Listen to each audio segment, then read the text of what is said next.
For a second straight day, a general strike brought much of France to a halt. The streets are filled with protesters denouncing President Emmanuel Macron. As Nick Schifrin tells us, it is Macron's ideas on reforming sacrosanct sections of the French national retirement system that have sparked outrage across the country. In the City of Light, dusk arrives early in a cloud of tear gas. Protesters have shut down Paris and much of France. Phalanx of police charge at demonstrators and show little restraint. Police have arrested hundreds. In a nation founded on revolt, demonstrators have held up the flag and much of Paris's public transit and schools for 2 days.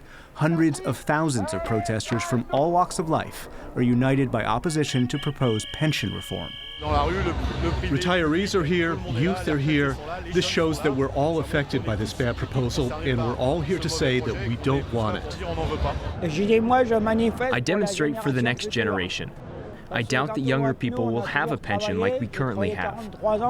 This is the French Union's greatest show of force since 41-year-old Emmanuel Macron was elected president, promising fundamental reforms to an economic system considered anti-business, with pension reform at the center. It's the most ambitious reform that Macron has introduced. Jean Pisani-Ferry helped design the pension reforms as a Macron senior advisor. He says they're supposed to make a complex system more transparent and fair. It's a very ambitious reform, the reform of the pension system. We have a fragmented pension system, and the ambition of the reform is to create a unified system, which would favor mobility because you could easily move from one sector to another, and also in terms of fairness, it would be the same rule for everyone.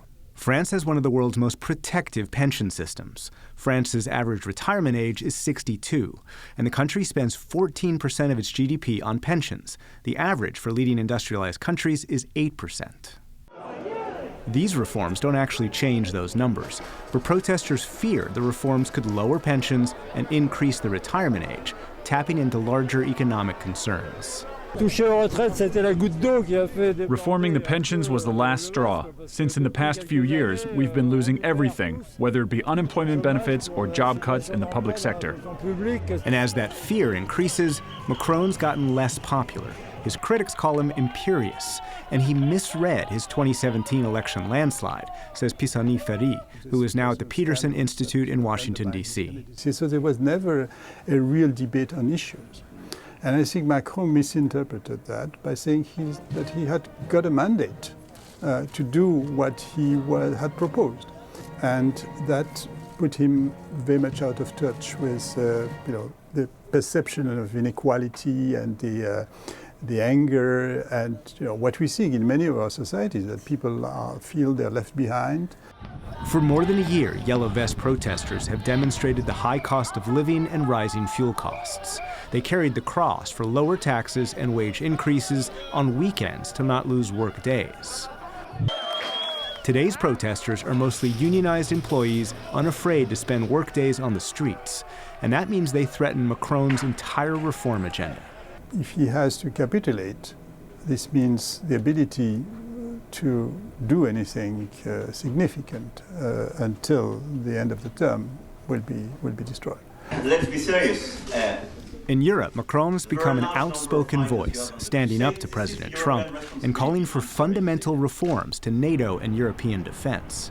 But if he loses his domestic reform battle, that imperils his international agenda, says Pisani-Ferry. Part of his legitimacy internationally has been based on the fact that he's perceived as a reformer, as someone who is able to tackle the problems of the French society and the French economy. You cannot be unable to do reforms at home and ask for reforms at the international level.